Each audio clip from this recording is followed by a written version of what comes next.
They say the road to the west was paved with dreams.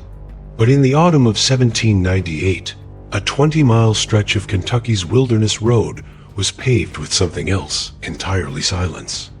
17 travelers vanished there in less than 3 months, their horses found grazing in the mist, their belongings scattered like breadcrumbs into the trees, and their names whispered in fear until the whispers themselves began to fade. This was not the chaos of war, nor the chaos of nature. It was order.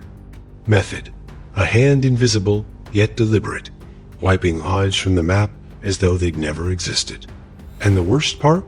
Those who held the power to investigate already knew, and they chose to bury the truth. This place, Millfield, was the last flicker of civilization before the road dissolved into wilderness. It was a settlement of 300 souls, founded by pious Baptists who believed God's light could hold back the forest's darkness. But darkness doesn't always come from the trees. Sometimes it comes dressed in Sunday clothes, shaking your hand at the church door, asking after your health. That darkness lived on a 400-acre farm south of town, along the slow bends of Beaver Creek. Its owner, Ezekiel Harden, was a man who could fill a church with his voice and bend a crowd to his will. He spoke like he'd stood at heaven's gates and hell's pits, and the townsfolk believed every syllable.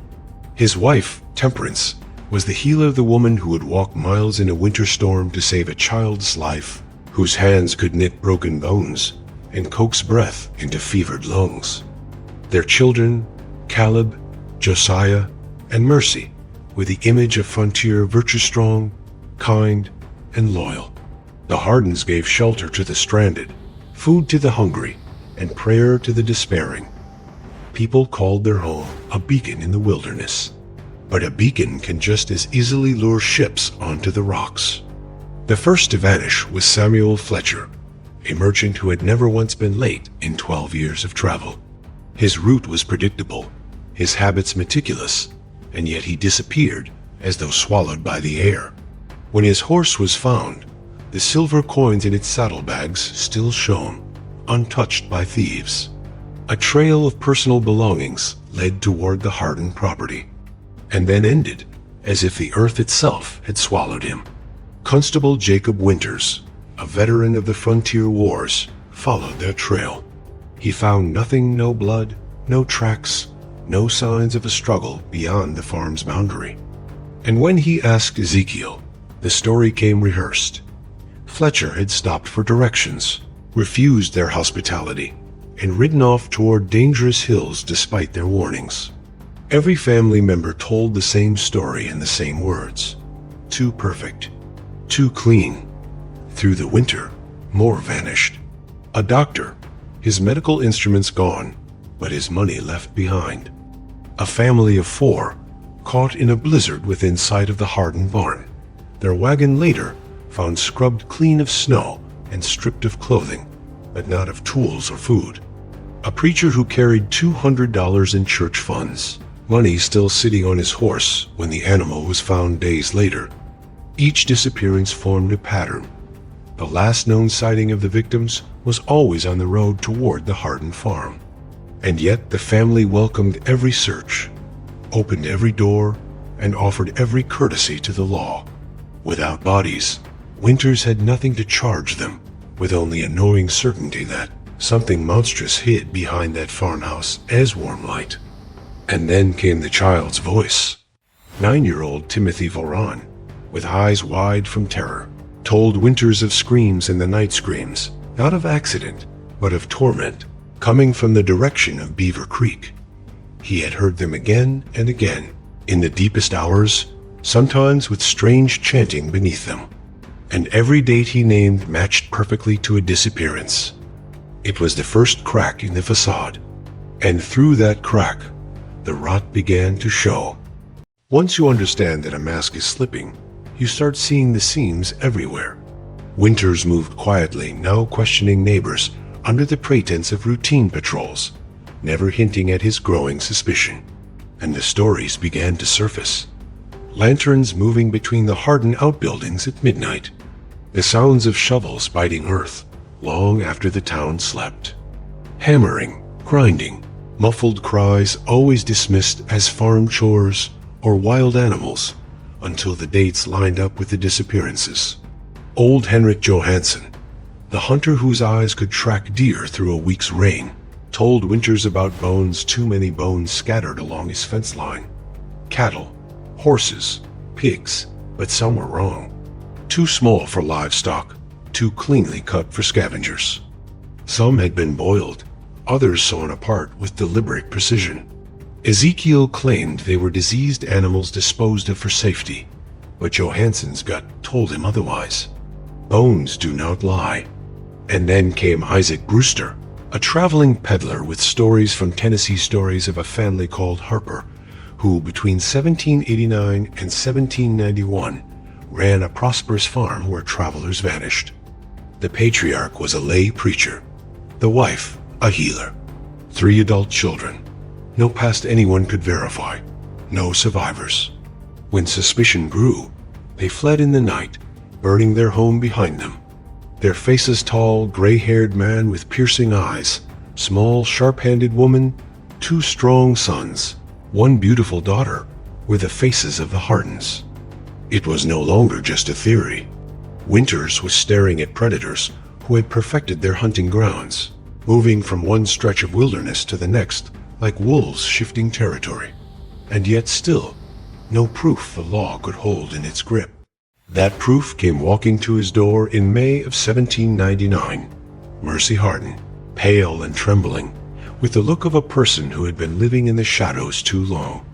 She spoke for 3 hours, her words tumbling out between sobs.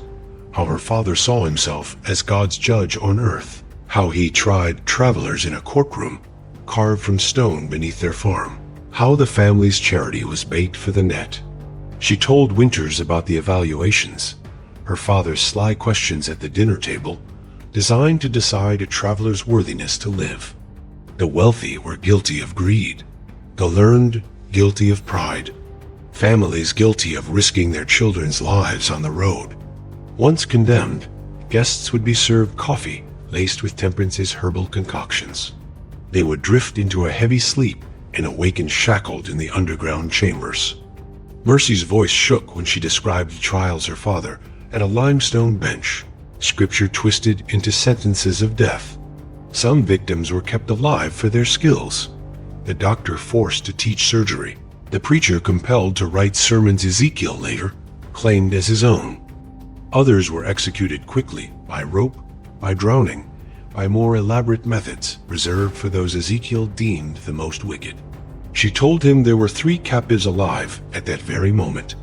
William Patterson, a surveyor, Rebecca Foster, missing over a week, and Luther Grimby, a traveling preacher. Patterson's trial was set for the following night. If Winters delayed, they would be dead before sunrise. Halfway through her confession, Mercy looked up at him and said something that still echoes through the centuries. If you tell this to the wrong man, you'll vanish too. My father has a list. If you've followed the trail this far, type, "The mask is off," twice in the comments. Let the others know you reawake to the truth. And if this darkness grips you, like, share, and subscribe so more can see what's been buried. That night, Winters gathered his allies. Johansson, with his soldier's discipline. Brewster, burning with the shame of Tennessee. Benjamin Stokes, bounty hunter. Daniel Crawford, veteran of frontier wars. Their plan was simple. Slip in after midnight, block the cave's 2 exits, and pull the captives out before the family could flee or kill them. The problem was crossing a mile of open ground without being seen, and stepping into the jaws of a place built, stone by stone, for killing. The moon was a thin, sickle-shaped wound in the sky when Winters and his men moved. They crept along creek beds and thickets, the cold water soaking their boots, the sound of rushing current masking their steps. Ahead, the Harden farm sat in stillness, its windows glowing with the soft amber of lamplight, a picture of peace to anyone who didn't know what breathed beneath it. But Winters had Mercy's map in his mind. He knew that under those fields lay tunnels that had swallowed dozens, maybe hundreds, over the years. He could smell it now, lime and rot, drifting faintly on the night air. At 2 in the morning, they split. Stokes and Crawford fanned out to guard the hidden escape shaft in the woods. Brewster stayed with the horses, rifle ready. Winters and Johansson made for the root cellar entrance. What looked like a simple timber-bird door in the earth was, in truth, a killing gate-thick stone walls, clear sight lines for anyone defending from inside. But the family had grown complacent. No guard watched the entrance. They slipped in and descended into the dark. The air grew colder, heavier with each step. The flicker of a single torch revealed rough-hewn walls opening into chambers that shouldn't. Have existed vast limestone caverns reinforced with timber, the work of years. And from somewhere ahead came the sound no one mistook for anything else. A man's muffled cry, followed by the clink of chains. They found Patterson first, shackled upright in a cell barely large enough to kneel. His eyes widened at the sight of them, but Winters pressed a finger to his lips. Noise could kill them all. Rebecca Foster lay in another cell, her face bruised, her wrists rubbed raw by iron. Luther Grimby was slumped in the corner of a third, barely breathing.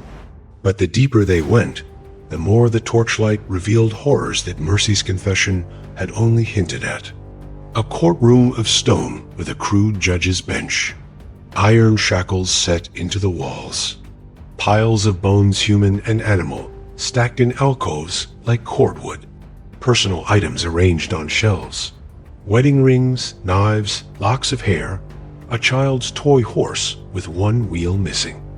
These were not trophies hidden away in shame. They were displayed with pride, a testament to years of hunting. The rescue turned into a battle when the Hardens realized the intruders were not lost travelers but armed men. Caleb and Josiah came from the shadows with blades and pistols, using their knowledge of the tunnels to strike and vanish. Temperance tried to block the passage, a pistol in one hand, a torch in the other, threatening to burn evidence before it could be taken. And in the middle of it all, Ezekiel's voice rang out, not with panic, but with the calm certainty of a man delivering his final sermon. He spoke of divine judgment, of cleansing the land, of how the men before him were not rescuers, but executioners of God's chosen. The fighting was brutal, close, and echoing in the stone like thunder.